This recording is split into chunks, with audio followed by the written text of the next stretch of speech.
Celebrations for the military's 250th anniversary are just hours away from kicking off. Fox's Lucas Tomlinson has a look at what's planned across a wide area of the Capitol. For the first time since the end of the Gulf War, a procession of Army soldiers and tanks will roll down Constitution Avenue in the nation's capital. Final preparations are in full swing for a parade marking a major military milestone. We're coming together to celebrate the 250th anniversary of the United States Army with a grand parade, a military parade that I don't think we've ever seen the likes of. After weeks of planning and an estimated $45 million price tag, the parade is set to kick off at 6:30 p.m., culminating a full day of festivities. There's a 50% chance of rain for the day, but the president says he's not concerned. I hope the weather's okay, but actually if it's not, that brings you good luck. And that's okay too. It doesn't matter. It doesn't affect the tanks at all. It doesn't affect the soldiers. Excitement is building despite the forecast. I think we're celebrating a lot of good history as far as those who've sacrificed. That's something to always be celebrated. So I hope we remember where we came from and are thankful for everything we have. Many streets are closed and security is tight, and protests are expected nationwide.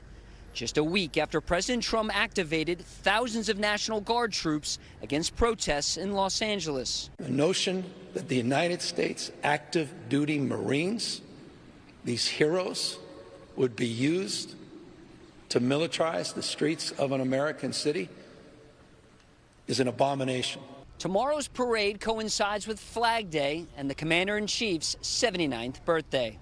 In Washington, Lucas Tomlinson, Fox News. The Maryland man who was wrongfully deported to a prison in El Salvador in March appeared in federal court in Nashville today. 29-year-old Kilmar Abrego Garcia pleaded not guilty to charges he participated in a conspiracy to traffic undocumented migrants into the country. The grand jury indictment alleges between 2016 and this year, Abrego Garcia worked with others to bring migrants from Latin America into the U.S. His wife spoke out ahead of his court appearance. Even though it was through a video screen, I was finally able to see Kilmar.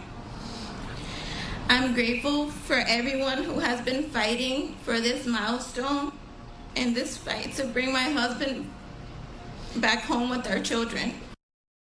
A judge will decide whether Abrego Garcia will remain in jail or be released ahead of his trial. A federal judge today declined to release former Columbia University grad student Mahmoud Khalil from detention in Louisiana. He was jailed in March after leading pro-Palestinian protests on campus. The government says that it is holding Khalil, who is a legal U.S. resident, on allegations that he lied on his green card application. His lawyers argued that legal permanent residents are almost never detained for such a reason. The same judge found the administration's previous claim that Khalil's presence in the U.S. could harm U.S. foreign policy was probably unconstitutional.